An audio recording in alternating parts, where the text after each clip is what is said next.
What's up, guys? Today's episode of LIAMS Random Introspectives is made in honor of the ant I killed in my kitchen. Speaking of which, I have a story to tell you. The night before I wrote this, I saw a massive ant in my kitchen, climbing up my back door.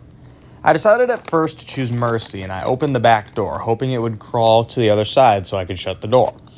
But this ant was persistent on roaming my house, and it crawled up the door all the way to the wall. When it started crawling back down the wall, I decided that all bets were now off. Now, I have a tactic I like to use for killing large bugs when I see them. I call it the rage shower. And I just got to give a quick reminder, always open your windows before deploying large amounts of bug spray or other chemicals in your house. But anyways, my bug spray had been acting up recently, or maybe I'm too stupid to operate the hose. But either way, I went to the bathroom and picked up Clorox bathroom cleaner, thinking the chemicals in this will surely kill the ant humanely. So I come back, the ant is now on the floor, so I do about 5 good sprays of Clorox from above. And the results? Well, the ant ran away, but I noticed it kept trying to spin around. It would then try to climb the wall, but every time it climbed the wall, it kept falling off. Realizing I had just unleashed a chemical attack on this poor innocent ant, I ended its misery with my shoe. While I was eating dinner, however, I reflected. I felt so fascinated yet so guilty for what the ant had experienced. Could he feel pain? Was I maybe in the wrong? How far on the spectrum am I that I'm mourning the death of an ant? And I decided that I must investigate this matter further. But before we start, just a quick disclaimer that this is a semi-serious podcast that looks way too far into random topics using factual and scientific evidence for the purpose of both comedy and education. As such, certain points may be over-exaggerated for comedic effect, and I highly recommend people do their own research into the topics discussed in this series. Anyways, first, let's distinguish different types of ants. The type I encountered was a carpenter ant. These are the classic black ants you see roaming your house or sidewalk when you drop food. They can be really small or kind of big, like the one I encountered. There are also fire ants, the little red ones you see roaming in sand down south, who will bite your feet and make them itch. Now, here is the interesting part. There is actually a massive debate among the scientific and philosophical communities about whether or not ants are sentient beings.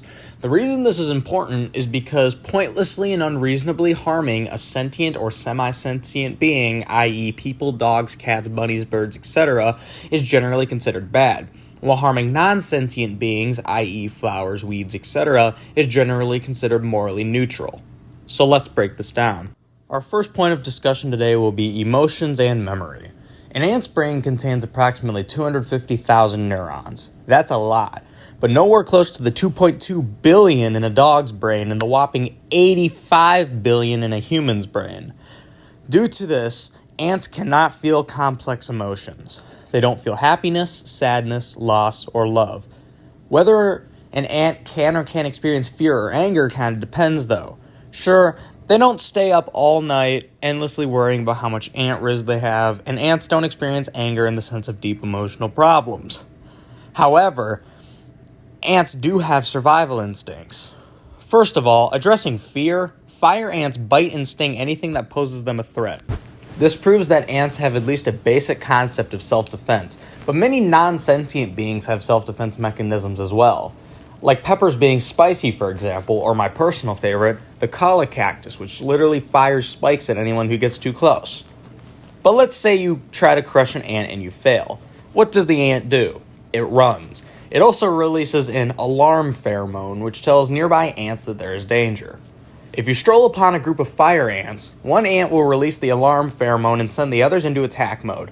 So when you look down and see a bunch of fire ants all over your feet, it's because they see you as a threat and they are actually staging a strategic battle against you. A bite or sting from a typical fire ant is actually potent enough to kill a newborn calf. However, in people, it mostly just causes itchy bumps. Obviously, between self-defense and their normal day-to-day activities, ants definitely have a sense of community with fellow hive members.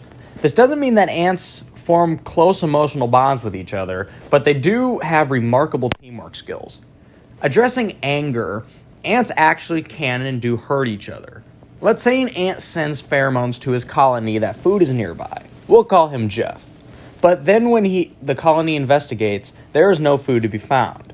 The first time this happens, Jeff is forgiven, but after multiple false alarms, the other ants will actually turn on Jeff and kill him. Firstly, multiple ants will grab Jeff and restrain him. Then the larger ants, known as fighter ants, will bite, sting, and rip Jeff apart limb from limb. Isn't that a nice thought? But does this mean that ants have a sense of justice, or vengeance, depending on who you ask? It's like an eye for an eye. If you fail to help the colony survive, we'll make sure that you don't survive. That phrase is one of the oldest and most famous in human history, used in Hammurabi's Code, the Quran, and even the Old Testament of the Bible. So can ants actually comprehend human-level ideas of justice? Also, this means that ants can remember things. So yes, ants do kinda hold grudges against each other. Another similarity between ants and people is social hierarchy. Now, I'm not here to discuss the morality of different social hierarchies, but regardless, class versus class, race versus race, sex versus sex, and so many more are examples of human social hierarchies. Each ant colony has a hierarchy, and it starts at the top with the queen. The queen rules the hive, and every ant has a personal responsibility to protect her. Beneath her are the workers who gather the food, the soldiers who defend the colony, and the drones whose only job is to mate with the queen so she can lay more eggs. This means that ants understand the basic concepts of submission and dominance. Now, our second talking point today will be pain and suffering. Now we know that ants don't have complex emotions, but they do have basic concepts of self-defense, teamwork, justice, and submission. But do they experience pain and suffering? Firstly, we need to understand an important difference between ants and humans. Humans experience pain through our advanced sensory nervous systems. Ants don't have advanced sensory nervous systems per se, but they do have sensory hairs located on their back, and these hairs do actually communicate discomfort to the ant. Scientists have observed that when an ant is exposed to a hot surface, they will attempt to move to a more comfortable location. Also, when an ant is crushed, the corpse actually releases pheromones warning surrounding ants of danger, and these pheromones are triggered by, you guessed it, the ant's sensory hairs. So if ants feel pain, do they suffer? Yes. Turns out, ants can actually experience chronic pain, including from being cut, burned, or partially crushed. This means if you try killing an ant and you see it struggling, yet barely alive, then congratulations, you have torturously mutilated this innocent creature of God. But now this all ties back to the question at the start. Am I a terrible person for giving an ant a Clorox shower? Well, according to my research, spraying bleach at the ant most likely disrupted its nervous system. Specifically, the pheromone the ant normally releases to assist in navigation would have been severely disrupted.